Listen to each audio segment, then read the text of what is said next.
I'm going to call this meeting to order. This is the Audit Committee and Auditor Selection Committee meeting for July 24th, 6 p.m. at the White Springs Library. Everybody please stand for the Pledge of Allegiance. I pledge allegiance to the flag of the United States of America and to the republic for which it stands, one nation, under God, indivisible, with liberty and justice for all.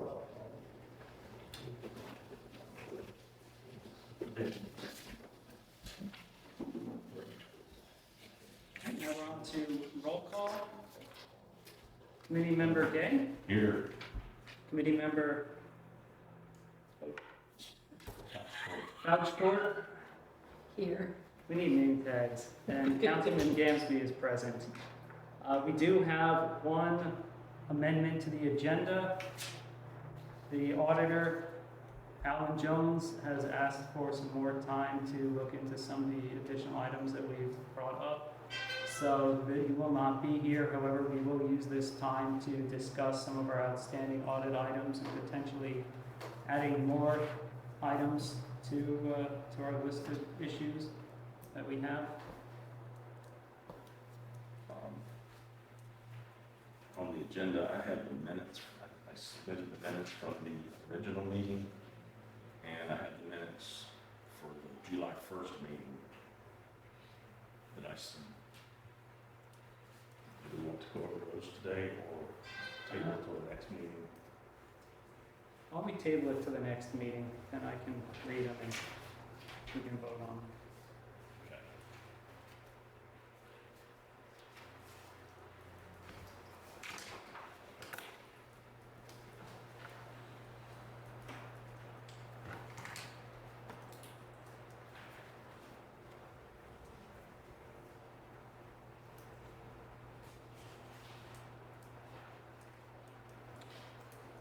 Somebody like to make a motion to amend the agenda? So who will table? Motion to amend the agenda as discussed.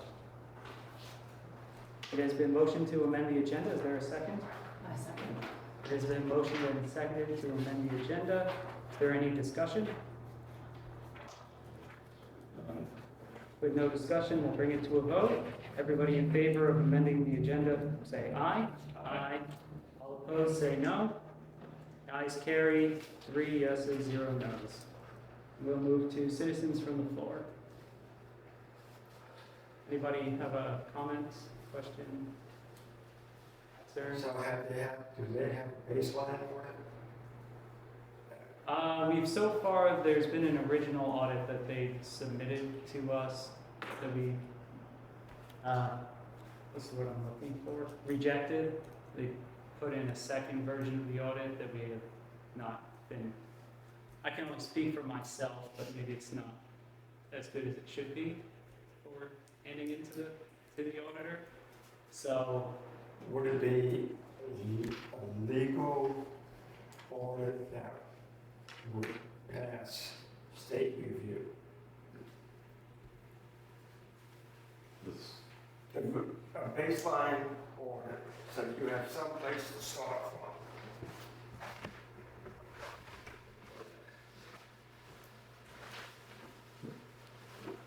I mean, I brought that up in the town council meeting, and nobody answered you it. can address that, Scott.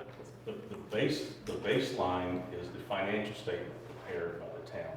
The financial statements that the auditor audits is the responsibility of the town to construct. So the town creates a financial statement, actually the whole report, and the auditor audits all those financial statements and Right. all the things that go in there. So that's the base, that's step one. So then the auditor prepares his audit report after he does his testing and analysis, and that's where we are. So my terminology is a little. Yeah, it's kind of, baseline's not really terminology that we would use in this circumstance. Because typically, I think you want a good place to start from. And so in this case, it's got to be the financial data that you guys have. And, We don't have all the financial data. We're still requesting data that we don't have. okay, At least I have some requests out there I don't there any more questions? All right, we'll move to item 5, review outstanding audit items. So where to begin? I've been looking into the licensing fees that we have, Licensing fees. the gambling permits. Okay. To be more clear about it. So I went through the financial bank statements. Can I give away all 3 of mine? Yeah, you can. And I pulled out all of the payments that I could find. And there is some weird stuff in there. Like 3 of the permits were paid using money orders, like 24 $1,000 money orders instead of checks or something normal. So I know I've had ethics training before at work, and one of the red flags they say for money laundering is them paying in money orders. Payments in the channels. Yeah, so that certainly struck me as not really best practice at best. Something that a large reputable company would reject outright if you tried to do is probably not something we should be doing. At the end, there was 2 payments made in cash. I don't know by who, obviously, because it's just cash being deposited, and I don't know if it's for this, but there's 2 $27,000 deposits in cash, one on February 6th, 2024, and one on April 1st, 2024. Also looked into the checks, and the one for Social Center was never cashed. They were the ones paying in money orders, and I presume cash. And for whatever reason, they did up the fees they were charging from $24,000 a quarter to $27,000 a quarter starting in what looks like Q1, the end of Q1, 2023. So I don't know why they upped the fee. But to me, this doesn't look like an accident. It looks like they deliberately raised the fee. Well, I've asked for the agreement between the town and the licensees and for Mr. Garner and anything else that are in the files, and he's not responded.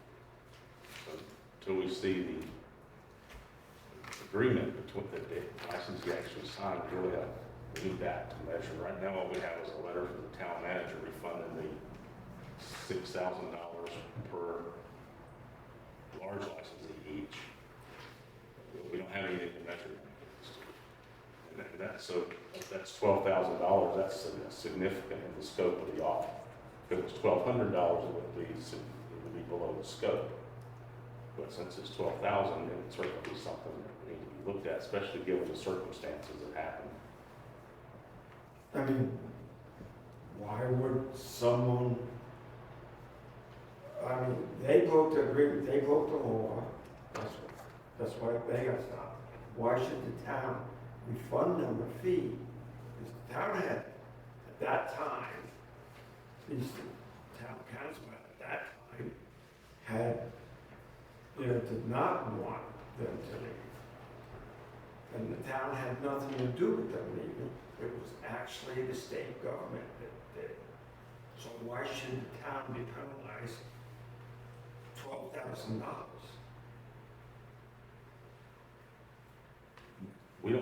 I've not seen the licensing agreement between the town and the licensees. So I can't, so all we had was the town manager initiated a check to be written, and it was signed by 2 employees, and that's all we have. I mean, there's nothing to base how that was calculated. There's no calculation. Mr. Pert, the auditor, does not have a calculation of the amount refunded. All he has is the letter that was written by the town manager to the 2 licensees. And these people were authorized to write checks like that? That's all I know. I mean, I've asked Mr. Garner to pull out the file on the simulated internet gaming, but I don't have anything from him. Okay. I'm not going after you guys, believe me. Just It's saying. an open item. It's an open item. Good. Are they still able to, or what is the date on those uncashed numbers? Are they No, still it's able to cash just them? a check. The check, This is the check, and it's not cashed. and they never cashed it, so she wrote them a refund for $6,000. Oh, we wrote, this was the check we wrote that they didn't cash. Correct. Okay, am I, It was the person paying cash and money orders for everything. that's not suspicious. On the document you just gave us on January 1/20/23, there's a name Trontech. I've never heard that name before.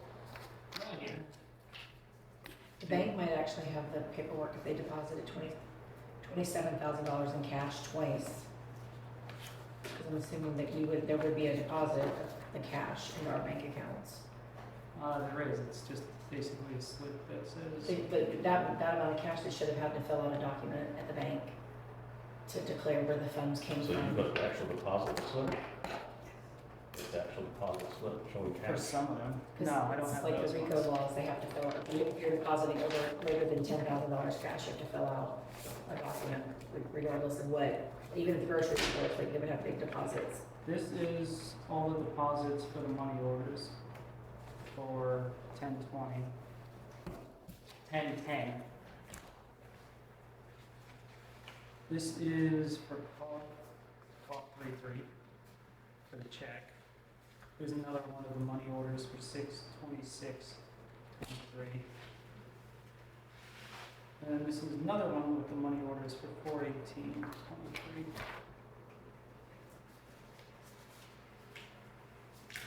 And that's pretty much all the ones I have. The rest I just pulled off the banking portal. Or you going to submit those into the record? What use would that be to submit them to the record? I mean, I can. So, Just the bank records. no, into of our meeting. So they'll be posted online?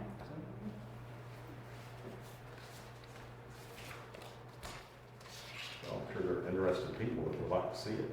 Scott, I believe I have copies of the license applications and the licenses that were issued for the two primary casinos in my file at home.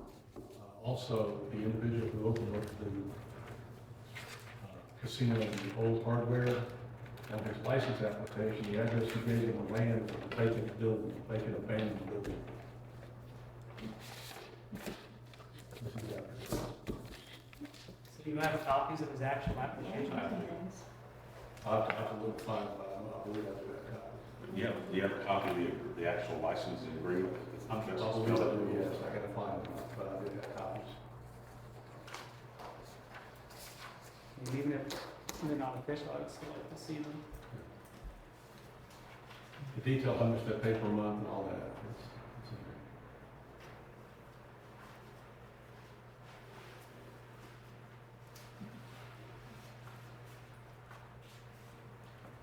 Also, that was all in the packet that was given to the Florida Gaming Commission investigator. So they had copies.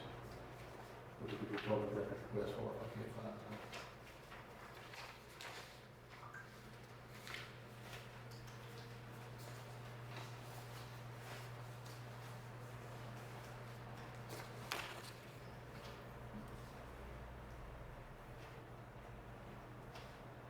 Would you send those to the town clerk and copy us, Mr. Brazil? If not, yeah, well, if not, I'll do a PRR for the Gaming Commission's file on this public record request. Since that case is now closed.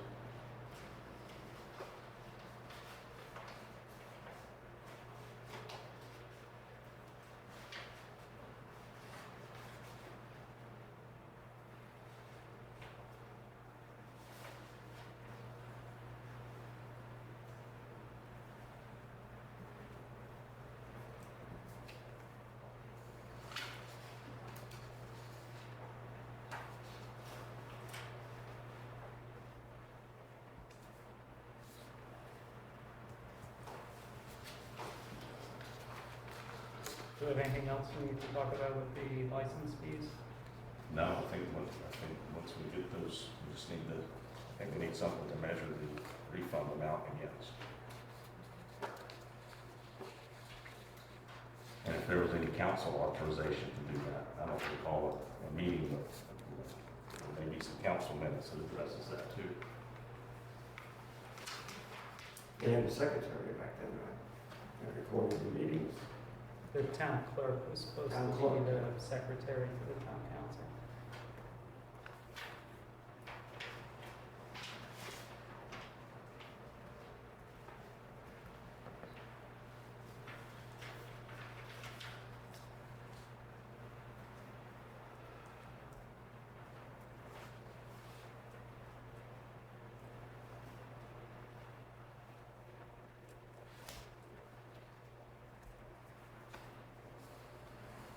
So as far as item number 2 goes, looking through the bank records, Ray probably signed most checks from last year, or from the audit year, I should say.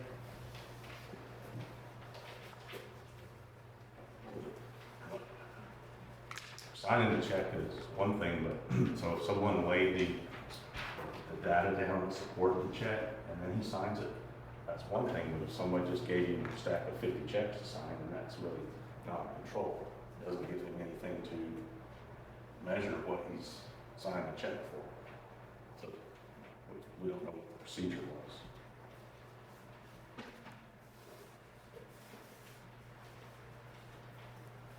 But should have been a part of Mr. Pearl's internal control, studying the internal control, and he would have noted that. That would be a good question for him.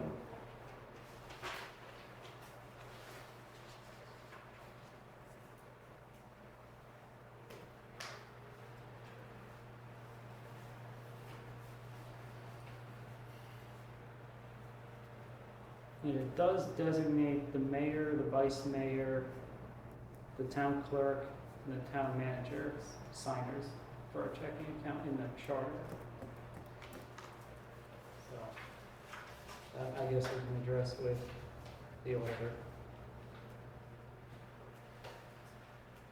So which ones? The town manager, town clerk, who else? Mayor and vice mayor Those should be authorized signers for the charter. for the charter. Yeah.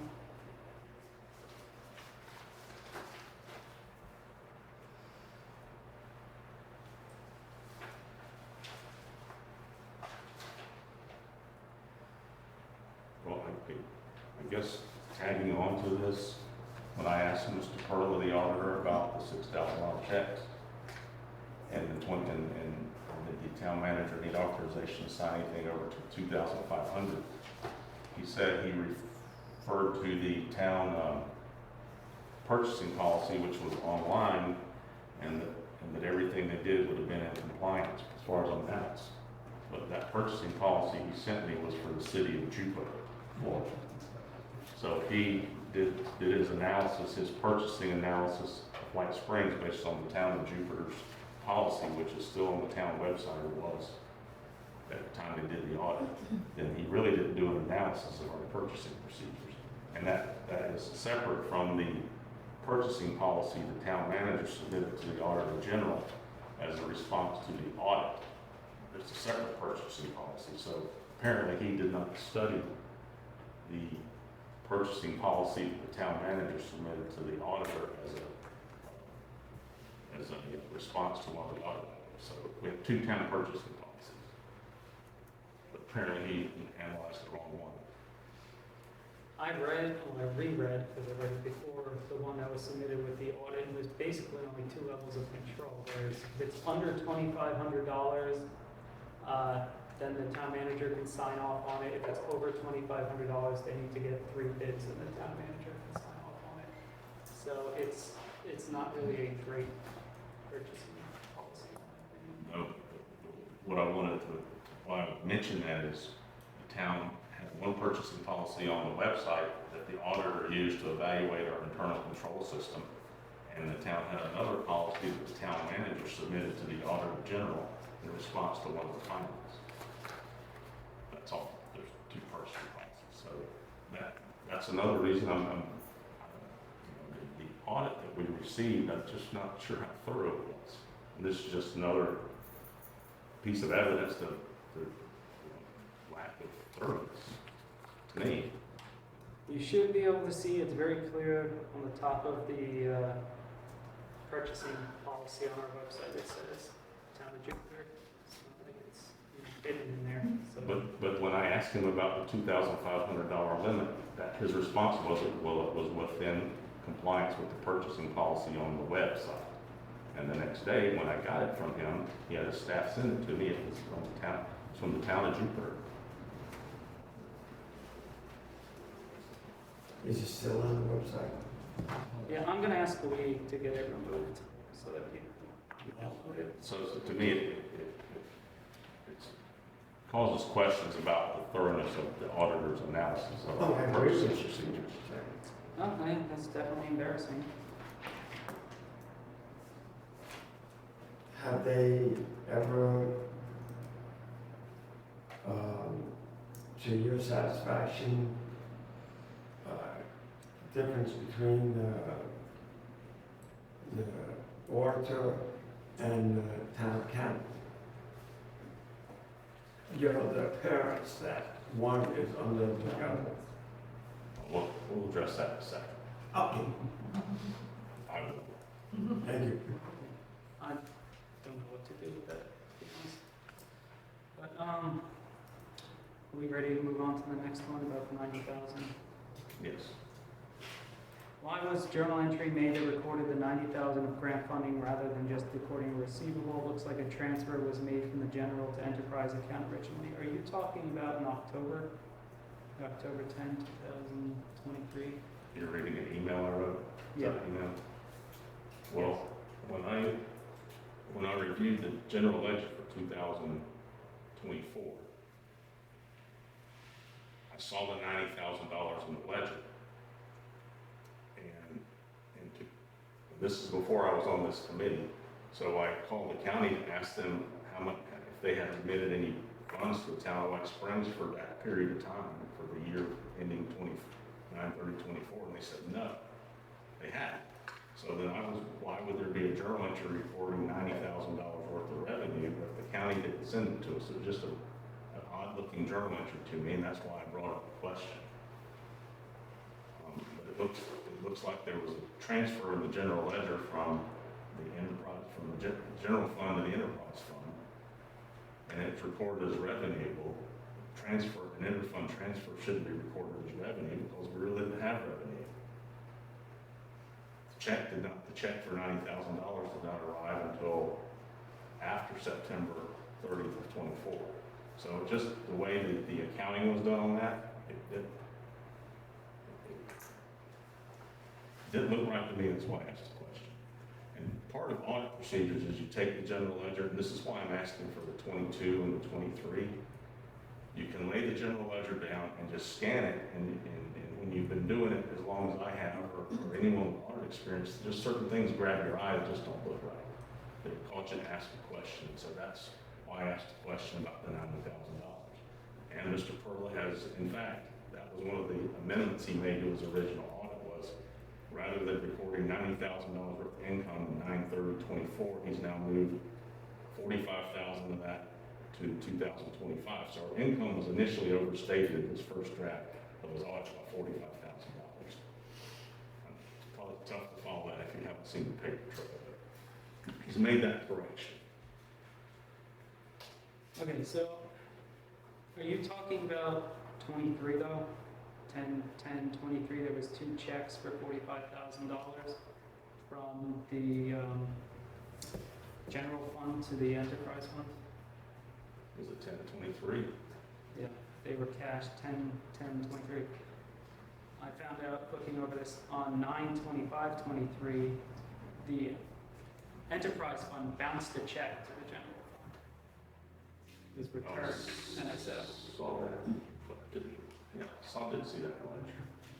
So is that something we should be asking him to look into? I mean, the town bouncing checks to itself can't be a normal thing, can it?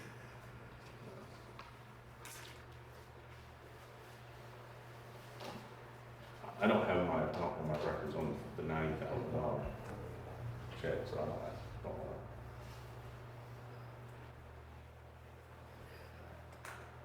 I'll ask him about it.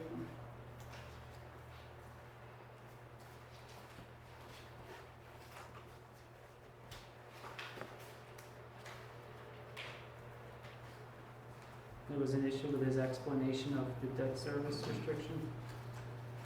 I had asked him why why there was a restriction on debt service increased from year 23 to year 24. And I said, is that because debt service payments were not made?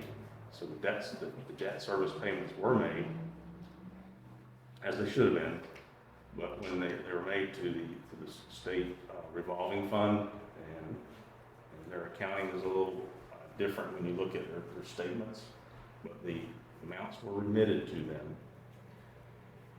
So I think what he told me was, and I want to clarify this with him tonight, so really his mistake was in year 23, not 24.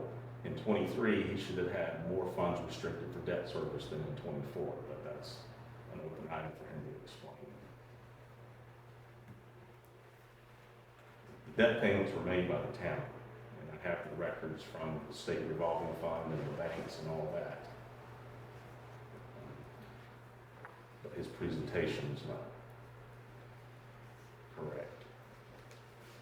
And he said he would change that, and that's one of the things he did change. So if he carried over from the previous year's audit, does that mean it was wrong in the previous year's audit? Well, I think what he told me was he was incorrect in 23. The 24 restriction, which is a greater number, was accurate, but maybe he didn't have as much restricted in 23. But we need him to explain that.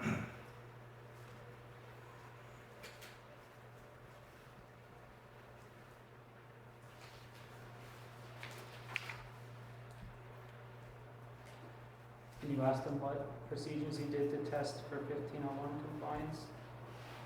That's the ordinance for hooking up to sewers and water.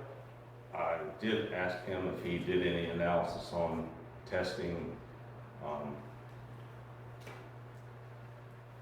new water and sewer applications, and to see if they should have been connected to water and sewer, and if they were, he said that was below his scope, and that wasn't part of his analysis.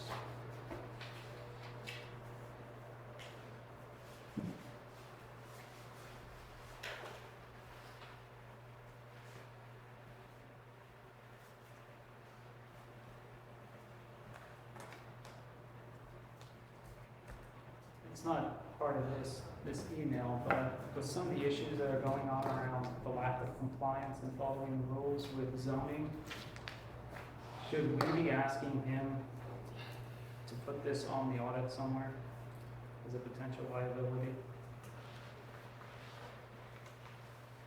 I don't know that he could quantify, and I don't know that that's something that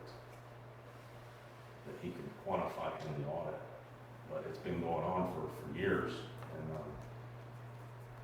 mean, there are people that have benefited from it, there are people that have been harmed from it, but so far no one's brought any legal action thus far, so I don't know the answer to that.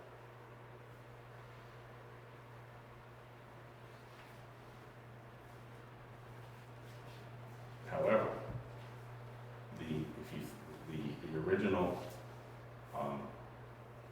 application for a planning and zoning meeting by the developer of we'll call it the Diamond Plat, they were denied even a hearing, and then the most recent case, a hearing was not required. So this is inconsistent treatment of citizens, for sure. Well, given how much of a mess was made out of it, they'll call them diamond plats, they were called something else probably 2 years ago. I know I put in a record request to the county for zoning, for building permits to see what's going on with them. I know that the Hutchinsons had mentioned that they gave incorrect information to their mortgage provider. Like I'm just wondering what kind of liability is out there for us. But I can bring this up with him myself. It's fine. see if he thinks it rises to any level of being worth including or not.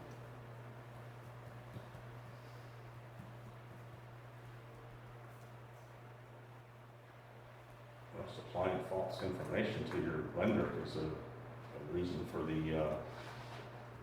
loan to be called due for sure.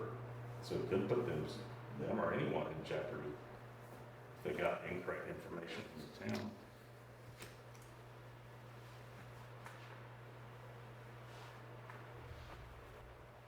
And that's why I'm worried about liability. I don't know how you, yeah, I don't know that we could put a number with it, but it's, I mean, it's certainly our land development code procedures are not followed. And how the auditor would report that, we have to discuss that with them.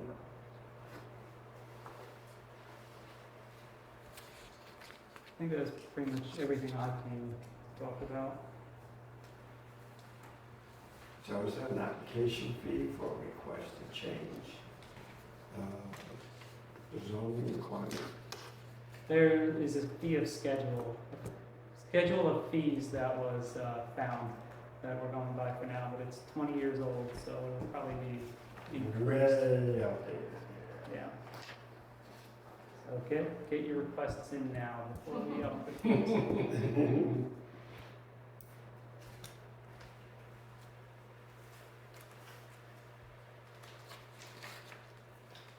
How about requests to hook up? I mean, there's a number of new people, you know, or, people who are leaving just by population census. So there's got to be requests to hook up to sewer and water and garbage. Has that even been looked into yet? You mean as far as charging people for that? Yeah. So that is outlined by, is that 1501? They actually have prices in it. Yeah, they have prices in it, Probably outdated at this point. but are they, I mean, we all got the little things that show, say, hey, our water fees are going up, and Is this the only? well, he was talking about liability to loss of income. That's not liability, but it's just a. Not liability, it's loss of income. Yeah, I think what he's asking is revenue audit. Is there an audit? Is that part of the audit process? How does this relate to the He audit? said it was out of scope. Out of scope? Carla said it, so yeah. Okay. Do you have anything you wanted to bring up, Gretchen? No, I think my question is about, my main concern is about the licensing fees. I'm just making a note that a lot of that revenue came in from the gambling entities.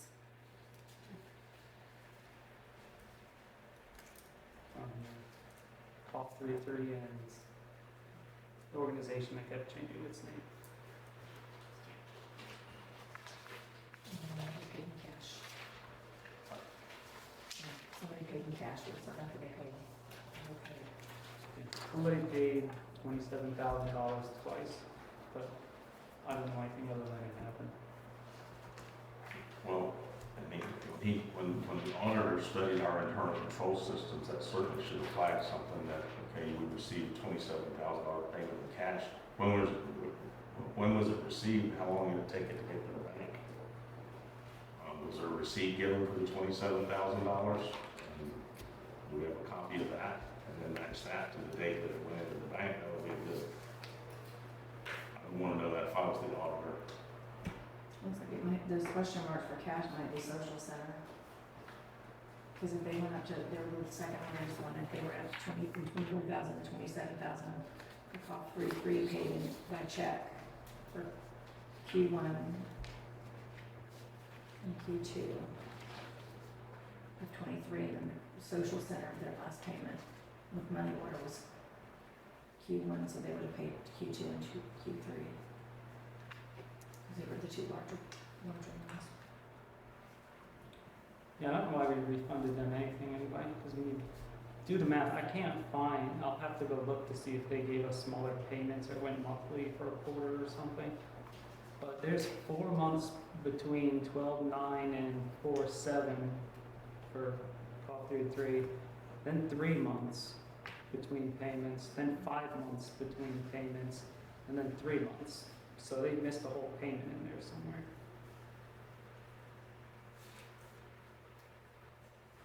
We asked Mr. Garner to supply us to look for the files on the gaming, and once he gives us that, then that would give us something to look at. But right now, we don't have anything to measure those refunds against.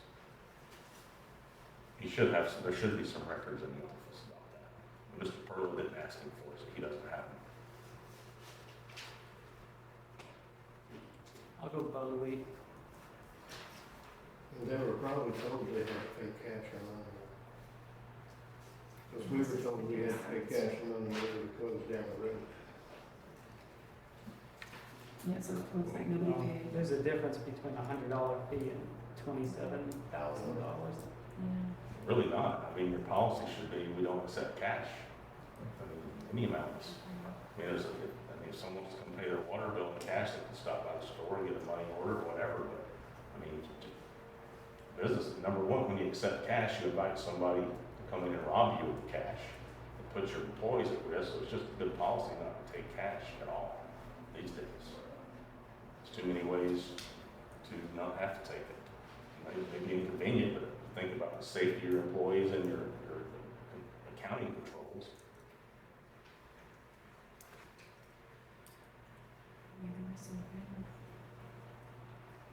The state park is no longer taking cash for admittance fee. Because we got robbed. Cash out, because they got robbed too many times. Unless one of these is labeled wrong. Because it looks like there's three Q3 payments and one Q2 and one Q1 payment. That's because they skipped 4 months. So they went from their payment at 12/9 to 4/7, so they skipped the whole quarter, because there's a month in there, from end of Q1 to the beginning of Q3. Well, I only looked at stuff over 24K, so if they broke it up into smaller payments for a quarter, they fell off the radar, so we'll have to go look into that. I know that there was one meeting, I remember there was a meeting, that's why I was shocked that there was a refund, because there was a meeting where they had their permits issued, and it was said that regardless of whether or not they opened their doors, remember Vanessa saying this was the former town manager, that if there was once they filed their application, regardless of whether or not they opened their doors or they were making any money, they had to pay, and if they got closed down, they would, they still owed as long as they were in business. Well, do you recall what meeting that was? It's been a while. Okay. Okay. At the beginning of that, I'd have to go back to your videos. I can't search them by any topic. I can't, I know. You have to just brute force it, and just listen to all the videos. I asked Jen. Should be a couple of meetings prior to the actual license being issued. Yeah. Shouldn't be a couple of months of that. I'll look into it. Yeah, because I was looking for something else, and I just scrolled with your titles at the bottom. Are we still ready to move on to another subject? Yep, I'm done with my topics. At the last meeting, I did not know that the town manager had filed a response to the 16 findings. I was still working up something I got from the legislative delegation meeting in Jasper, which was certainly not as detailed as what you had sent me. So when you sent me, Mr. Gamsby sent me a copy of the town's response to the auditor 16 findings, and I look at the exhibits that are attached. I've got three questions now, which is what auditing is. Auditing is not asking one question and getting the answer and being done. Answers beget more questions. That's a thorough audit, and that's what we hope that that's what we want to find a firm that will do that. So after reviewing the town's responses, one of them is dealing with credit card policy. Town credit card policy says the mayor, the utility director, and the fire chief have credit cards. But at a meeting last week, we heard a former council person say it was common knowledge that the town credit card was passed around for use by whoever needed it. So if the card had someone's name on it, someone else might take that card and use it somewhere. So that would be contrary to the town credit card policy and circumventing potential controls. So I would think at that point, I would want to start looking at credit card statements because part of your control is I give a credit card to a certain employee and that's who I expect to be responsible for that. I don't expect that credit card to float around to whoever needs to use it. So that leads a question to me about how thorough did Mr. Perler look at the credit card policy and test it? So there's two cards that I know of. There's a First Federal card and then there's a WEX account, which is a key card. I've asked Lee to get me statements for them for the audit time period. But you recall the last council meeting, there was a debate about the credit card for Mr. Garner, and I think, Yeah, one of no, the I know council- what you're talking about. Yeah, I know okay. that too. okay, so to me, that's why I'm now questioning the credit card policy. Second, I also finding, heard Anita gave her card to Vanessa to use, like to carry around. so that would be contrary to the policy, which is, I just want to bring that up. We'll address that with Mr. Pearl when he's here next time. One of the other responses, response number 11, dealt with the audit. The audit. So the town report replied to, and finding number 11 was the issue about not having an auditor selection committee at the time. So after being notified that the town needed to have an auditor selection committee, in March of 25, the town responded that they already had auditors and had already done the request for proposal for an auditor for the period that we're auditing now. So, but yet they did not have an auditor selection committee at the time. So, knowing that they should have had an auditor selection committee, we were already out of compliance per the response that the town provided the auditor general. You following? Yeah, no, the Auditor General sent an email asking for a copy of that RFP and the status of the auditor selection committee during that time period. And I wrote back to Lee, who was asking for it, and told him they had their organizational meeting the day the RFP was due. So looking at the town's response to the audit, the Auditor General findings, that now raises two questions for me about the auditors, the testing that he did, and the auditor knew, at that point, the auditor knew that we were supposed to have an auditor selection committee, and he knew we didn't. So I don't know, that's another question did the town select the auditor for this period before they were removed? I don't know. Maybe they didn't. Wasn't, one of the earlier items was that they were supposed to have a letter from the town manager saying that everything is correct and valid, and basically. That's what this is. This is the town's response to the Auditor 16 findings. He's talking when about they- the when it's management started- representation letter. Oh, that's a different issue. Why did well, I can guess why Vanessa may not have wanted to, but wouldn't the auditors have required this, we need this letter? It says that this stuff is legal. I mean, Well, every quarter, the CFO has to sign that, yes, everything is correct in a company. So Mr. Perla's firm, Powell and Jones, whether it was owned by Richard C. Powell or Caleb Perla, we would have had no way to know there was an ownership change in there. I'm gonna go through that in just a minute. But I've asked Mr. Perla for the management representation letters for the years September 30th of 20, 21, 22, 23, and 24. His response was he doesn't have time to dig into the deep past to look for those. Well, the September 20th audit was only done, it was completed July of 22, so 3 years ago is not the deep past to me. He should be able to whip those letters out if they exist. at this point. If they don't exist, then that's a potential scope limitation for those years, which is what we're addressing with him now. Now, Mr. Garner has executed a management representation letter for the year September 30th of 24, just recently. Did you see that? Yes. I don't know why he would have done that, but he did.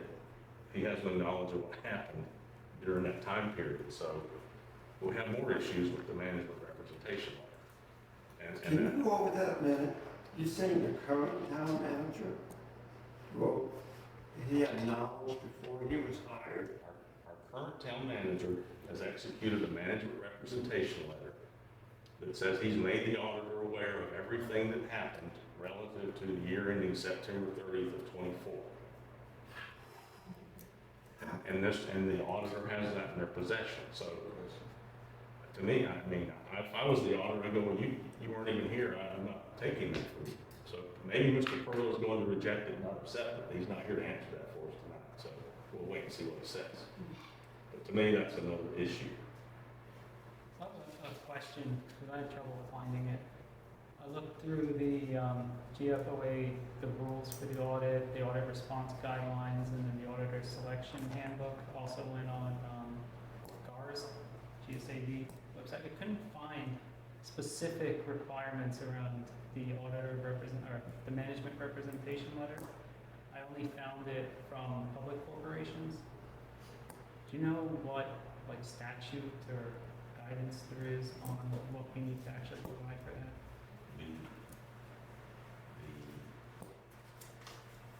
No, I can't cite it off the top of my head, no. Okay.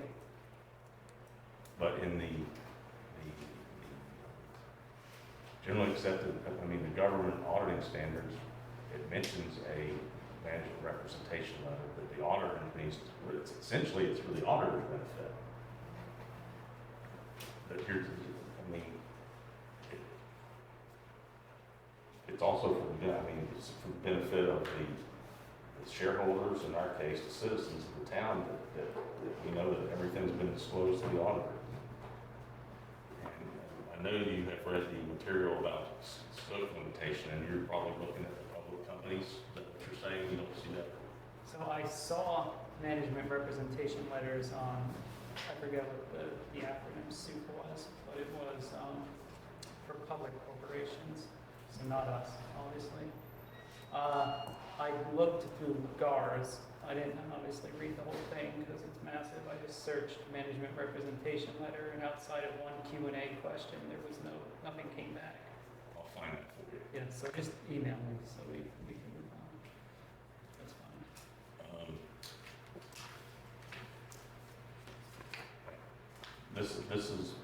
My next item goes to the independence issues.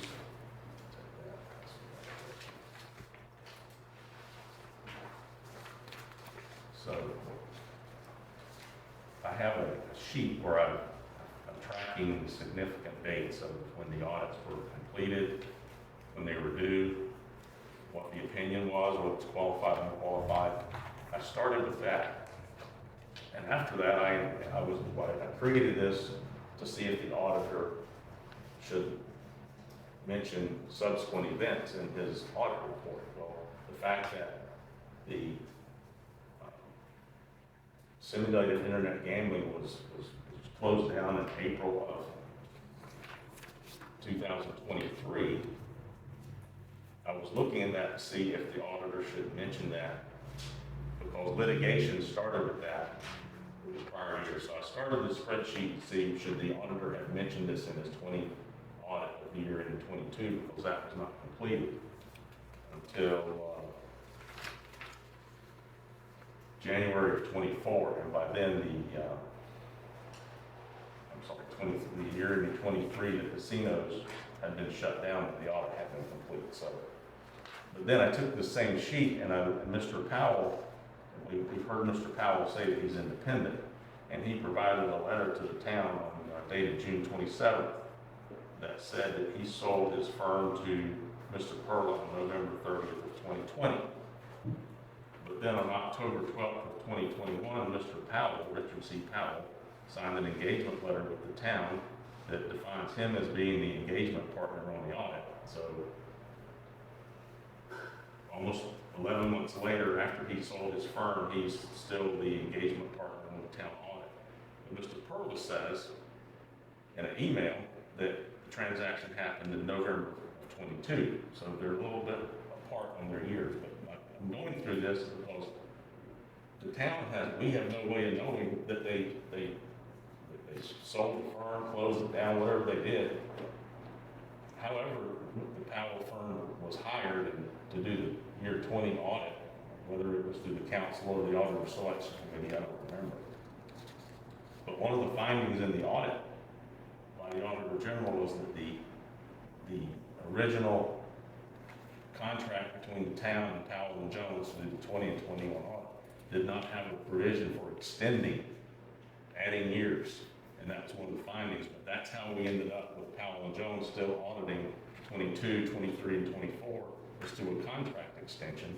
But the Auditor General looked at the original report and said that there was no provision to extend the contract, and per the Florida Administrative Code or whatever regulates the auditing,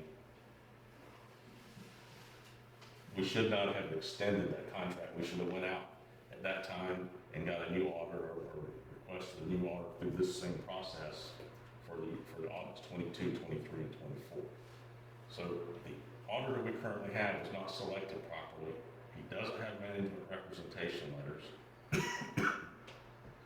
and there's some question about the thoroughness of the audit that we did. Just raises questions with me. And so what I just gave you was my tracking of those dates. And what gives me question about the independence issue.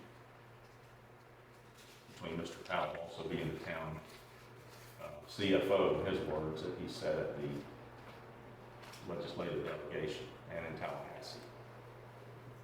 But the town citizens would have had no way to know that he wasn't still the auditor. The auditor is supposed to be independent in appearance and in fact. He may have been independent in fact, we don't know that yet, but certainly not in appearance. That's why I question Mr. Powell being the bookkeeper and the auditor as well.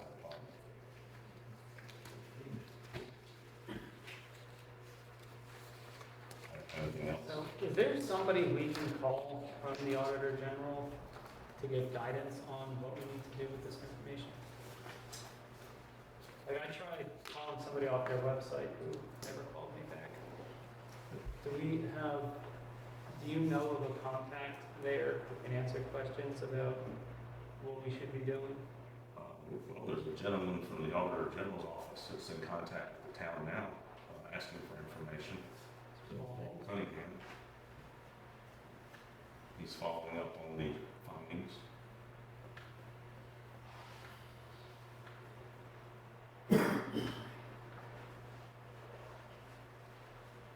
But I don't think he's not gonna tell us what we should do.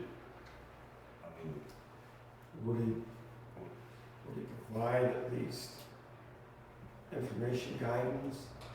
Probably Not not. what to do, but what can be done? He will not. Somebody I can't tell you what he should. will. Somebody in the state should. I think Tallahassee. I think that we should have, because the situation we have here where our entire town administration and town government resigned, and we're trying to audit that period and there's no one here with knowledge. I've never even seen that on a crazy test before. I mean, I've never heard of this sort of stuff. So it's so unusual. I think we need legal counsel, but I mean, our current town attorney does not specialize in. And she does not have the appearance of being separated from former town council. Yeah. I think, I would recommend to the council that we seek some legal advice on the situation. He was also asked to leave the meeting in Jasper for problems, other problems, we'll go to that, but an attorney that's got some credibility in it. Well, it's an unusual circumstance, and there are legal folks that deal with this type of thing. I would She had recommend a problem engagement. also, I understand, I mean, she was sanctioned for some reason, and I don't have any knowledge of That it. had to do with continuing Yeah, education. well, I heard that and hearsay, and I'm an old legal man myself in the law, but, not attorney, but a police officer, and, worked a lot of years in it. But attorneys, you gotta listen to them real good, because they know how to manipulate and everything. This is where they are. And I'm an old guy, I'll be 90 by that birthday, so you take that in stock with me. So to answer your question, I think we should ask the League of Cities for some legal counsel that can address our modern issues. Where it needs to be, really. Give one this credibility to it, it's paper. All right, I'll give the finance guy at the League of Cities a call. So, See what he recommends.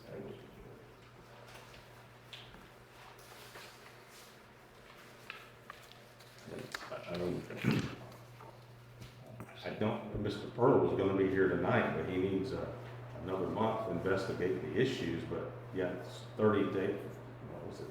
June 27th, he was here to hand us the audit and say goodbye. So I guess he has modified the report, so it's not like we're wasting time. We're trying to get into the bottom of some things. The other thing is that financial Now, report. he may say, I'm gonna need some more, this is beyond my scope, and, town management will have to debate with him on that. But, I mean, it's common that when you get into an audit, you find some issues, he would come to management and say, hey, I've got some concerns here, the credit card thing, we need to look at that a little deeper. And you would talk to the management, or in our case, this committee, about expanding the scope and doing some testing on it. The cash thing, those are things that would make you, that are not normal, that he's now found them, so he should do some more testing. There's two things that you've mentioned, credit cards and the receiving of checks or cashing of checks. Banks are notoriously accurate and fast about where they got pictures of the checks, they got pictures of the monies they received, not pictures, but they got in-depth accounts, where the money came from, and what account it went into, and then the same with credit cards. Credit cards, they look at every transaction, and if you need to get in-depth information about past transactions, it might take a little bit of time, but they will give them to you. I looked at a transaction just myself the other day that was 6 months old, and they came back and they said, oh, this was you, John, and here's how it went out. I've been using, for the bank anyway, I don't have access to the credit cards or the WEX card, which is the P-card system. But from the bank, I've been using the online portal. You can actually type in check numbers and it'll show you the front and the back. You can search for Exactly. deposits and open the deposits and go to like what was in the deposit. So they do have a surprising amount of functionality online, and I have gotten stuff directly from the bank too. So Yeah, but if you're gonna go past, it depends on the bank, how many months or years they will go back online. After that, you got 1022, 1022.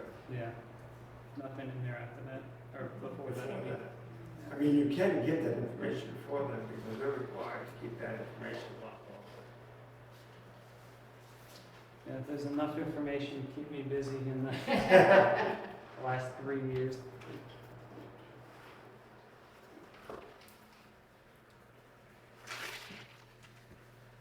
I don't have anything else for this evening.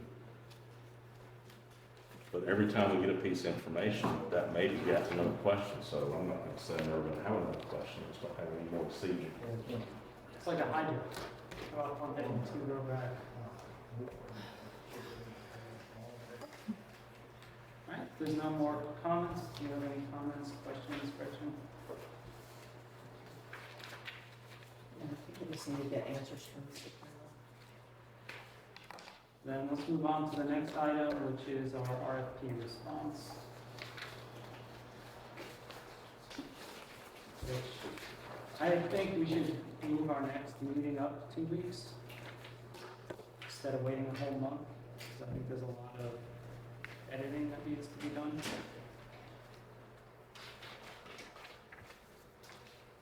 From just my perspective, I have too many pages. I didn't know there'd be so many people here, so I only printed a couple of copies of it if you guys want to pass it around and take a look. It'll be basically a conversation on formatting.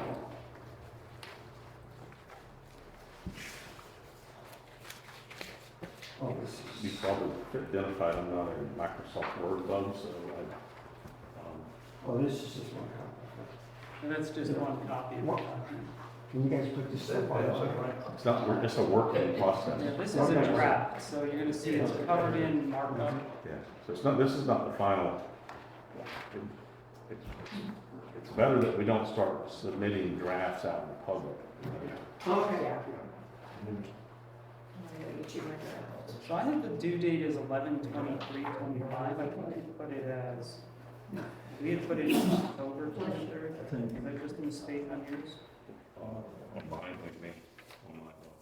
So on the information you submitted to me, I changed it anyway to November 23rd to October. Oh, I don't know what it is. So it's just a placeholder date, because it's just a draft. Have you sent out a working copy like this copy? Did I miss it? No. Can you send that? Sure. Because then I can make my edits and resave it and make my edits, because some of it, a lot of the information's here, it's just like So editing what it says. how do you envision us, or how would you like for us to use this to add our parts, or what do you see happening here? So I consolidated the information that you sent me, and I went and filled in my sections. I did notice while we were doing this, there's gonna be a certain degree of redundancy between the two, so our main goal now is going to probably be to proofread it, to take anything that sounds awkward and weird and try to fix that. And for someone to go, hey, Robert, you said this thing on page 3, but it's also on page 9, and you mentioned it again on page 12, like that sort of stuff. So editing would be good. Anything that is highlighted, so I made sort of my own evaluation metrics and my own pass-fail criteria. You guys can look at that and tell me if you think they're good or if you would like to change them, reduce them, expand them.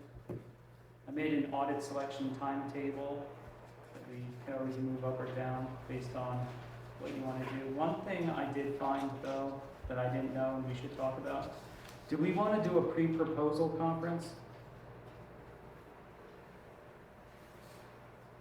It'd be right after it gets released, we meet, do a small presentation on the RFP. We can either do it virtual or we can do it in person. So that would be a chance for the people that are thinking about making a proposal to make clarifications, and that's I think that's what that's used for. It's used for that, it's used for just introducing the proposal to people. This was a timeline pulled out of the guidance, and the guidance is probably written more for the Miamis of the world than the White Springs of the world. So whether or not somebody would look at a potential, $20,000 contract and then go, yeah, I'm gonna drive to White Springs to sit in Well, a so conference room. So in addition to posting this RFP on the website, we're also going to post it on or we can post it in the trade magazines the CPAs use, the CPA Journal. There are, the FICPA has a place where we can advertise a proposal for audit services. I mean, we can actually call firms that in the area that do audits and invite them and say, hey, we've got an RFP out there, you're interested, we can take a look at it. I mean, Do we want to use the Manstar? I don't know what that is. It's a government procurement tool. Why not? I mean, the more places we can get it, the better. I mean, it's about getting, number one, having a competitive process. Number two, finding someone that's not familiar with all this. It's good sometimes when a new auditor comes in and turns things upside down. That's what we want. I mean, it's not about convenience to the town staff about, oh, well, they know what they're doing, so we won't have to work with them. I mean, they already have all we know what to do when they come in. That's not the idea. What about the League of Cities? Well, probably we can they probably have an advertising for them. We can be proactive too. It's a lot more than just putting it on the town website, which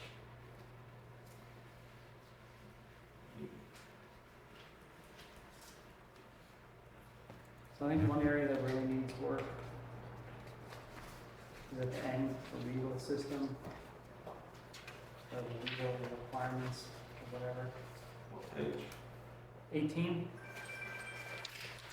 18, 17, 16,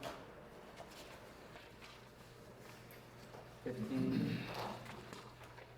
So this document that we have, is this something you've created from scratch, or did you pull that from somewhere in your head? I pulled in, the stuff you see highlighted is all the guidance from the Yes. sections from the GFA. So I took my sections and filled them in. I actually just took stuff from yours and used it for the introduction. Some of it I took off of one of those RFPs that I provided you, like the formatting content section, page 4 forward. I took that from somebody else's RFP and just made sure there was nothing goofy in it. So, in going through this,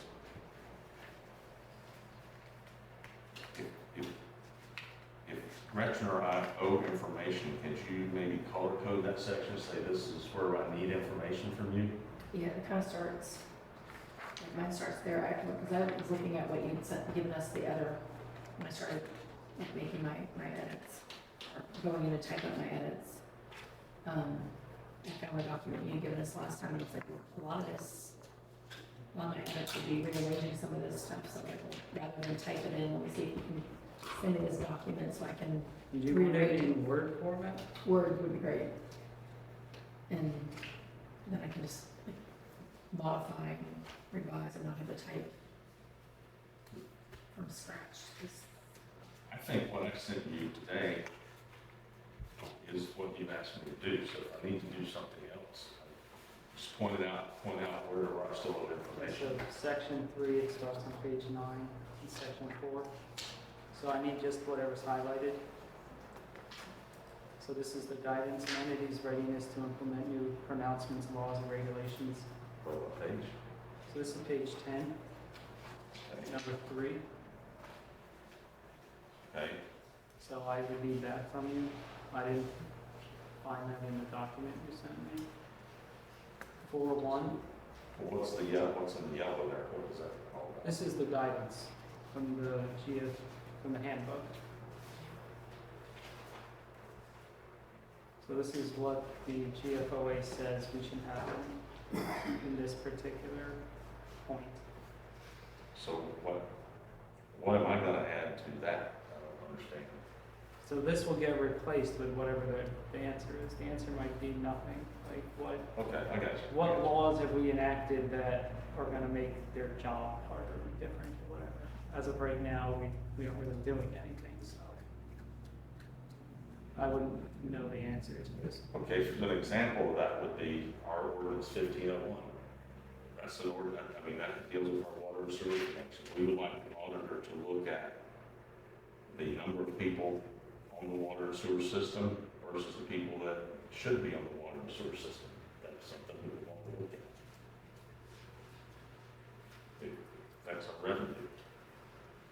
Is that what you mean? Something like that? It's something like that. Okay, so there's a few things I could add to that. Okay, I got you. And then level of assurance to be required for each type of information.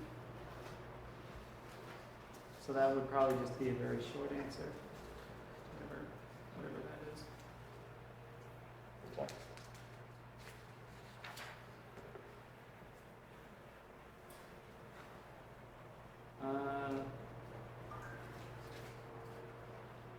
I'm pretty sure this is already here, but you can just make sure it's there and cross it out.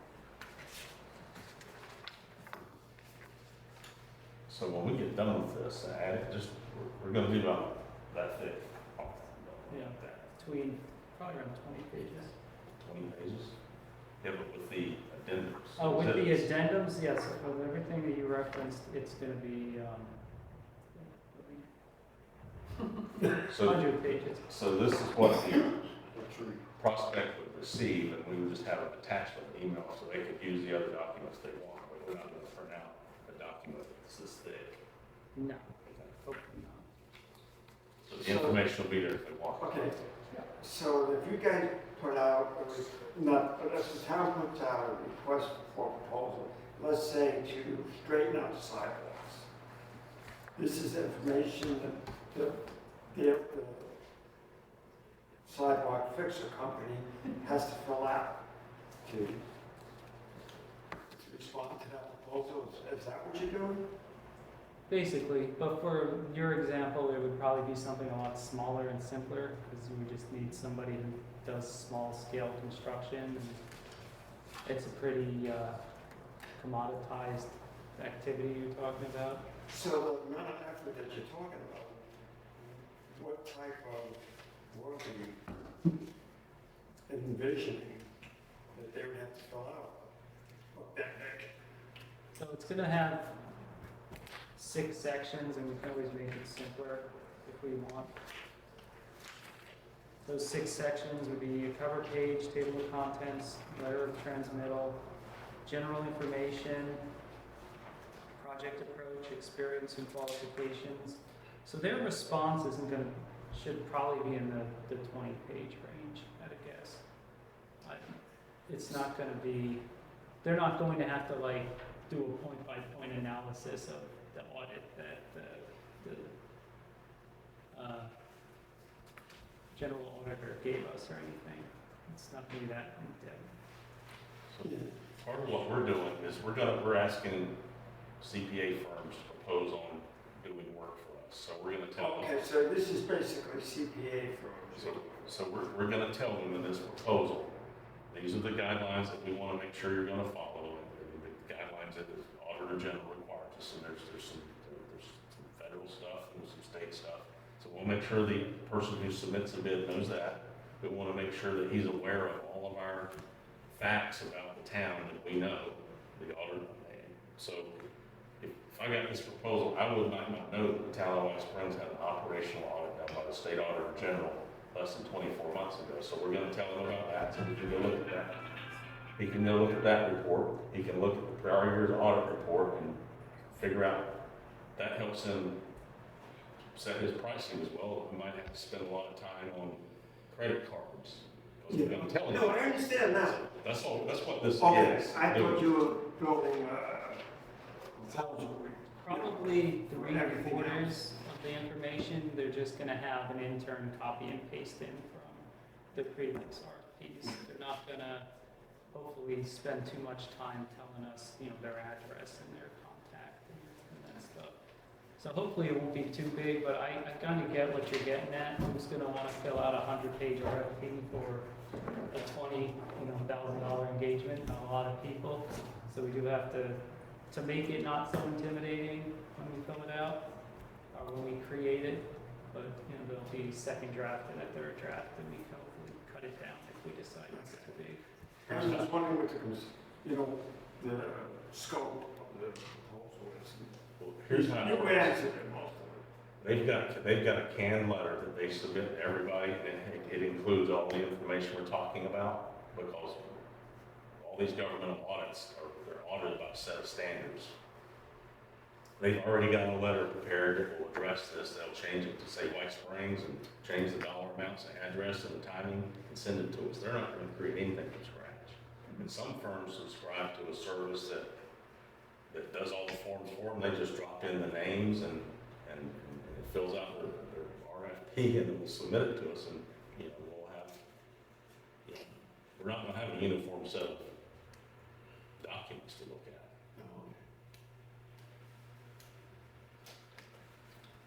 He paid $20,000. A year? You don't think so? Well, I guess it depends on what we ask above and beyond what we're doing. So you guys got a little bit of homework. It's also, we still haven't discussed where we think we are on redoing the 22, 23, and 24 audits because of the independence issue and the lack of an auditor selection committee, and given the fact that our entire government was asked to resign. I mean, there's a lot, this is just not normal stuff, what we're doing here. And the fact that we can't get our hands on the 22, 23 financial statements, I've been asking since December as a citizen, and now I asked 2 weeks ago, when the meeting at the trailer was July 1st. The next day, I got a PDF of an income statement from Mr. Powell, so that means he has it. But I want the detailed general ledger, the balance sheet, and the financial statement. I don't want a 1-page or 2-page income statement. I want the details. So the fact that it's getting hard to get information is really making me wonder what's the problem. Especially given what we found with the 24 audit. Didn't take a lot. What about the audit stuff done by the state? Could you get a copy of that? We have that. We have The the audit. states didn't do it. The state did an operational audit. They look at systems and procedures. They weren't concerned They about didn't work with finances. the finance. This is a financial audit. Okay. Different, two different things. Yeah. So actually, I have another question. Do we want physical copies of the responses, or are we just looking at the responses? And are we doing this as a sealed bid, or are we doing this as a, just a regular bid?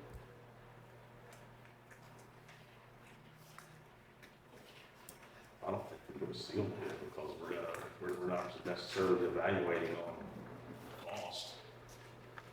We're gonna be looking at staffing, timing, cost, experience. I mean, be a lot more to it than just the cost.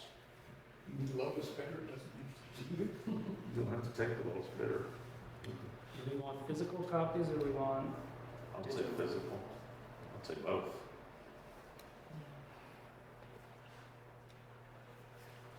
4 copies sound good? It's one Yeah. for each of us, and then one per town manager, I guess.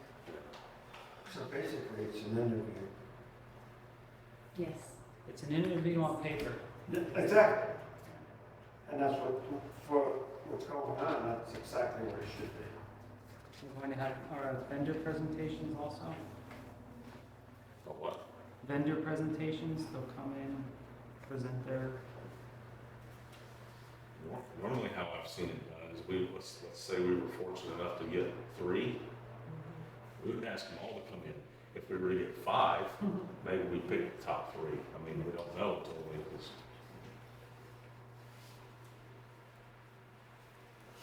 If we get 0, we're gonna go back out. do it again. One of the meetings, I think, a couple of meetings ago, the CPA was here, and you gave him a lot of questions. At that time, we were supposed to sign off on, he wanted you to sign off on these things that we're talking about. You're discussing up here, and we're listening about. So whatever transpired, I wasn't at the last meeting, so. So he presented the audit to us, and the way the town council is set up, we're like the first line of dealing with the audit issues, not the town council. So we're evaluating all this, and we'll advise the town council. So when he came, we looked at the report and asked him questions about it. You had quite a few. And he's addressing, that's why he's addressing that. He's actually changed the report now once already for some of those things. And he's told Robert that he needs another 30 days to look at some other issues now. It was a date set on, and I thought it was today's date, it's not. Before you to sign off, wasn't there a date set for you to sign off? Well, the anticipation was that that night he would deliver the audit dated June 27th. It would be signed off on and submitted to the Auditor General the next day or before June 30th. But we couldn't accept it because it had issues with it, and he had to revise the report because he had legitimate questions, and that's what he's doing now. He's still working on it. Yes, sir. So the date is not yet So been set, there's no date that it's going to be complete. but just whenever he's done. Sounds like it. I mean, Robert had a discussion with him today. I didn't. So, I mean, obviously I wanted it done June 30th, but now that we've missed the date, I don't know how much it really matters. I think the state's more concerned about the thoroughness of it than the timeliness of it. I mean, they won't start withholding our funds till next May. If we get them something by next May, they will not withhold any sales tax like they had done in the past. And they know we're working on it because they know. We're trying. That's my theory, my belief too. We should hand in something that we can stand behind. And also, we've got a completely new government that I would think our current council and our current government wants a clear line of demarcation. Because 2 or 3 years down the road, it'll be a little fuzzy about, okay, well, at one time we had no working vehicles in town. Was that Robert's fault or was that the previous council's? And now I said, well, that was Robert. But it I wasn't. don't want to keep paying for those bills. It wasn't. When he took when our current council was sworn in, we had 3 vehicles that didn't work. Essentially. Why were those things not maintained? And Why were they doing any of this stuff? And so what else is not maintained? And that needs to be all ferreted out. The water and sewer system, we don't have money going back to our water and sewer system. I mean, I think that just last week, did everybody's water go out? Yes. Yep. No notice. John called me and asked me if I had water. No, it was not a planned outage. It was not a planned outage. Of course. No, it's something about, I got a question, this may not be. If you ever, so what's going on in White Springs that this happens on a regular basis that doesn't happen anywhere else you go? We're lucky. So we have not been having resources put back into our system. But let's be honest. This has to do with water, Scott. I don't know if it's taking up too much time, but there's a huge 10-inch well on my property. It was here from. We'll just What? finish up the meeting and then you can. Okay, all right. Anyway, whatever. But, I'd like to know an answer to that whenever we get a chance. It is watering because I hear gurgling. Go ahead. So we're gonna move to the last item, which is to set a next date to meet. I would like for us to meet sometime August 5th, 6th, or 7th, so that we can get an additional crack at getting the draft done. So, do you have a preference?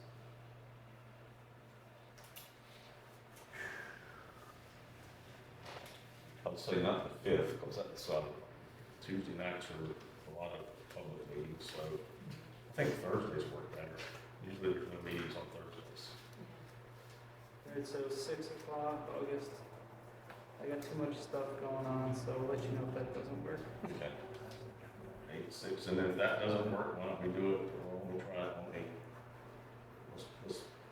8. 8/7 would be the preferred date, and 8/6 would be the fallback date.